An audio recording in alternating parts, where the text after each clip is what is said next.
United States is not the land of the free and the home of the brave. It is the land of the fee and the home of the slave.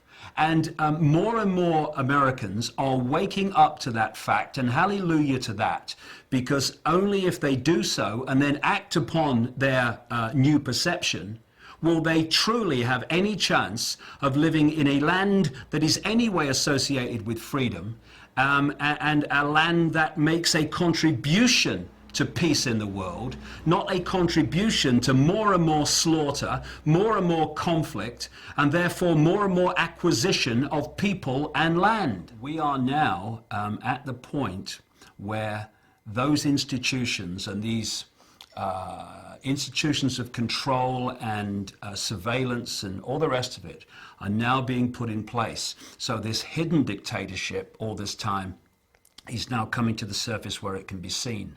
And this gives us an opportunity for people to actually start to do something about what's happening.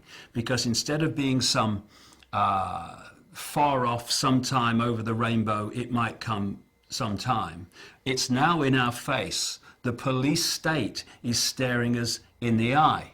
And it's getting more and more imposed upon us and more imposed on society every day. More and more people are waking up faster and faster and faster. Now, there's a reason for this, which we can discuss at another time.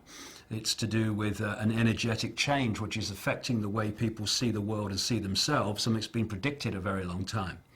And the elite are trying, in simple terms, to put the lid upon that awakening. He asked me to get back in my car, and I again said, "Show me the tape, please show me the tape."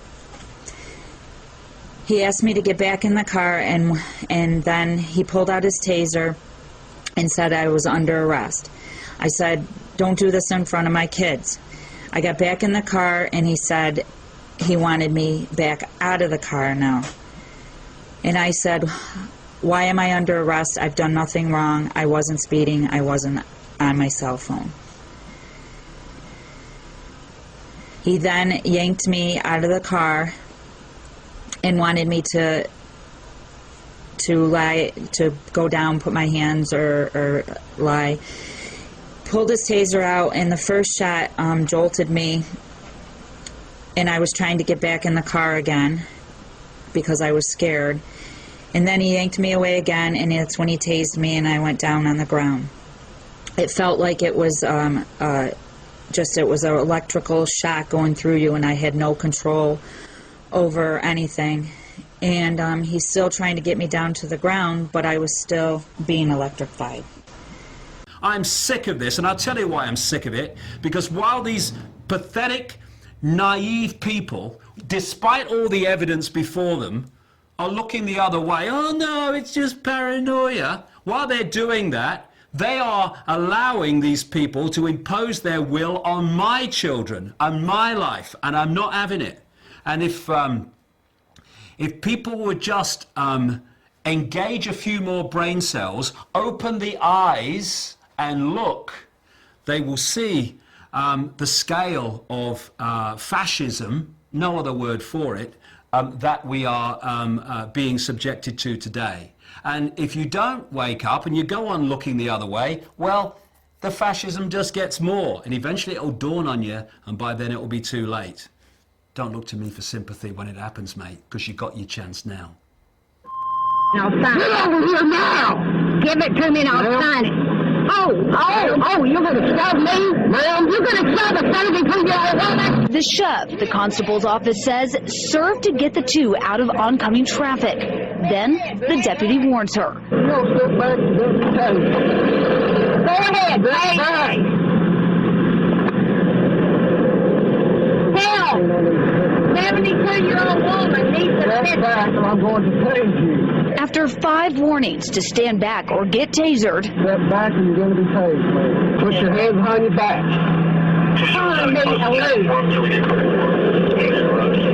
I'm getting back in my car. You're going to be tased. Stop. I'm getting back in my car. No, ma'am. Taser. Get on the ground. Get on the ground.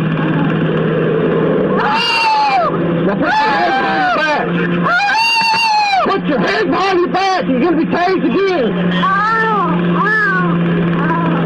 And if they, the people sitting on their backsides and sitting on their hands and looking the other way now, don't join with those who are challenging this gathering police state, then those who are challenging it now, who've understood what's happening and the methods used to impose it, they are going to be not with us when the knock comes on their door.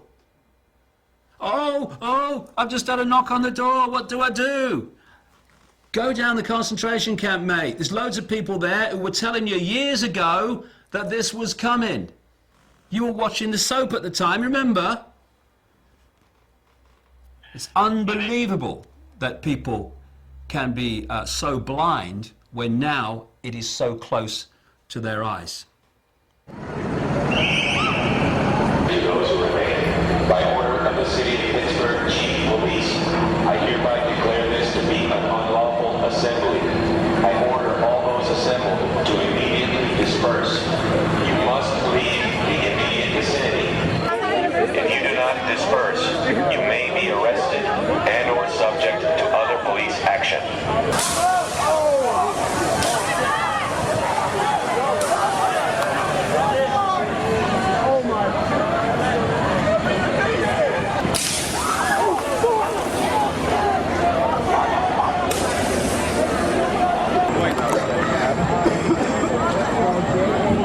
Actually not.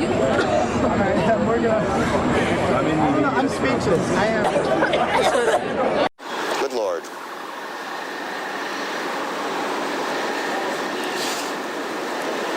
There are no words.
Could you explain the reasons for all of this, sir? What's happening? Sir? Could you explain what's happening? Why we have to disperse? What you see with people is that they're desperate to hear what they want to hear. And they're desperate for people to say, oh, no, these conspiracy theorists, they're all crazy, you know, they're all paranoid. It's not really going on. It's ridiculous. And this is done to protect you. This is done for you. You know, we're the government. We care for you. This is why we're doing it. So you go to sleep, you know, watch the telly. There's a game on in a minute, and you'll be fine. And we're just going to build another concentration camp. Okay, see you later. And what we need to do is stop this self-indulgence of picking up what we want to hear and trying to get ourselves to believe it. There's not a problem here. And actually look it in the face and realize that, if anything, George Orwell understated what we are heading towards unless we step up en masse and say enough, no more. So, are we going to make a stand now and draw a line in the sand and say here and no further? In fact, we're going to roll this back? Or are we going to wait until it's got really, really extreme, by which time there'll be so much infrastructure in place that drawing a line in the sand will be a serious challenge? And it's no good. I said to some policemen in Parliament Square a few months ago, ask yourself, when your child says to you, Mummy and Daddy, what were you doing when the police state was introduced? Oh, well, I was watching the telly, honey. Or in the policeman's case, I was helping to introduce it, dear. That's the situation we're facing.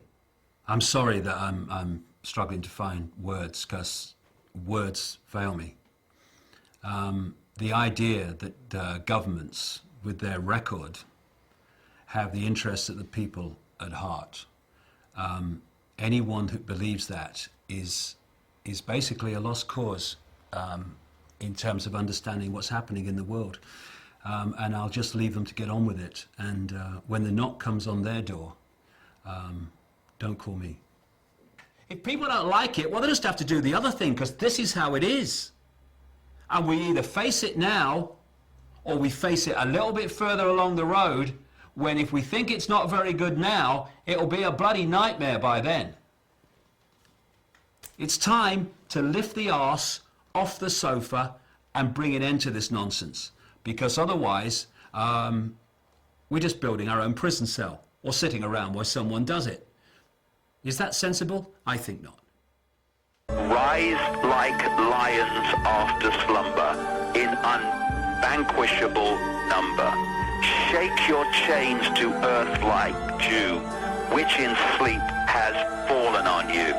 Ye are many, they are few. When we figure that out, there goes their way of life.